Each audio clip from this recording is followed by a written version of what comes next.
Hello everyone, happy tracking channel sa inyong lahat dyan. Kamusta kayo?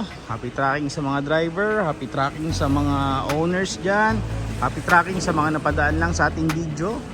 Happy tracking mo kayo dyan, mag-ingat kayo palagi, no? So ayan guys, for today's video, ayan, meron kayo nakikita dito mga 6WF1, no? 6WF1, 6UZ1, madadaanan nyo. Ito 6UZ1, no? 6UZ1 to guys, no? Akala nyo 6WF1, 6UZ1 siya na old pace, giga pace, no? Sa Euro 3. Yan. Pero kung yan, kung alam nyo ba guys, no? Ang maganda din dito sa 6UZ1 na to, mas matipid to, no?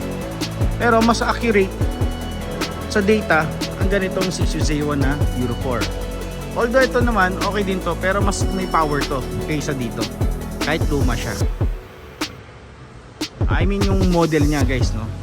Baka misunderstood nyo yung pagdating sa power niya.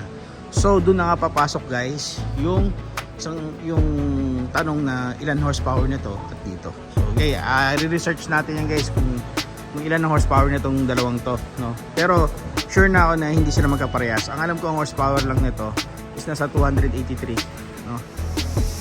So ayan, lapitan pa rin natin, review pa rin natin ang mabilisan to. So aside from that, punta tayo hanggang dulo. Ayan, dito kasi tayo sa gitna ng yarda. So guys, nga pala initially ang condition ng kanya chassis. Ito din, no? 6UZ1. Now, manual transmission. And ang ganda pa dito, ready to pull out na. Pare sila na naka airbag.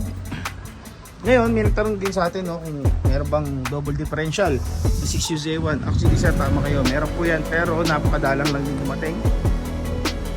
Pero huwag kayo maglala, hanapin natin yung double differential kung may makita tayo. Yan, ito muna ang makikita nyo kung hindi pa kayo nakapunta ng Subic at alam kong malayo pa kayo. Yan, sana ito yung mag-iisang daan, no, tulay para kahit pa paano masulipan nyo yung mga unit nila dito. Meron din ditong 6UZ1, 6UZ1. Nandito yung F1 guys. Actually guys, sa totoo lang, kusunado ko yung F1 dito. Kasi ang sariwa. 6M70, Hino. Mga presyo lang ng mga Hino niya, mga nasa 1.1, 1.2. Ito ang ganda, oh. 6WF1 guys. F1.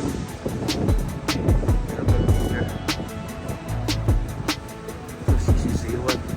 Ito guys, yung sinasabi ko sa inyo. CRTI. Pero maganda. Ano ang presyo? Itong CRTI guys, ang alam ang presyo nito. Kakalaga ng 1.8, 1.9. 6WF1 na CRTI. Pero kita nyo naman guys, ang ganda. Solid. Halapitan natin. Alcoa. Alcoa ni rin. Size ng gulong, ATR, 22.5, 275. Common yan, madalas yan guys, no? Napakadalang lang yung 11 hours sa harap.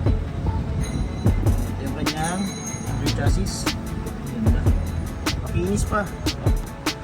Assist pa lang guys.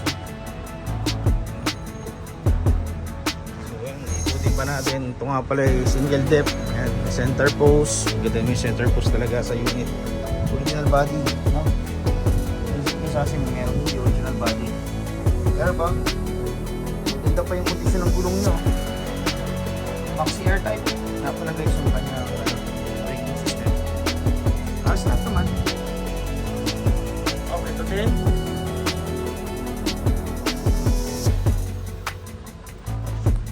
Ito yung likod. Ito nyo yung likod guys. Pakita sa inyo. Yan. So ito nga pala yung wood type flooring. Buksan natin.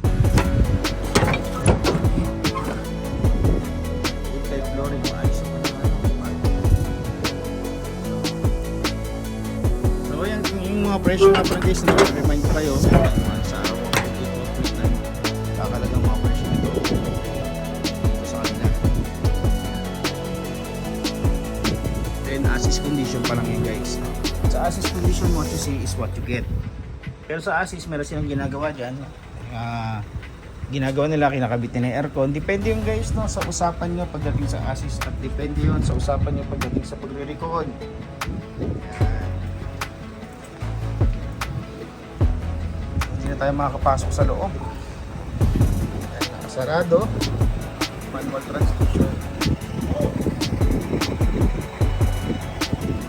Yun lang guys. Maraming salamat sa panonood nyo sa ating channel. Happy Tracking Channel everyone. Thank you. Bye-bye. And God bless.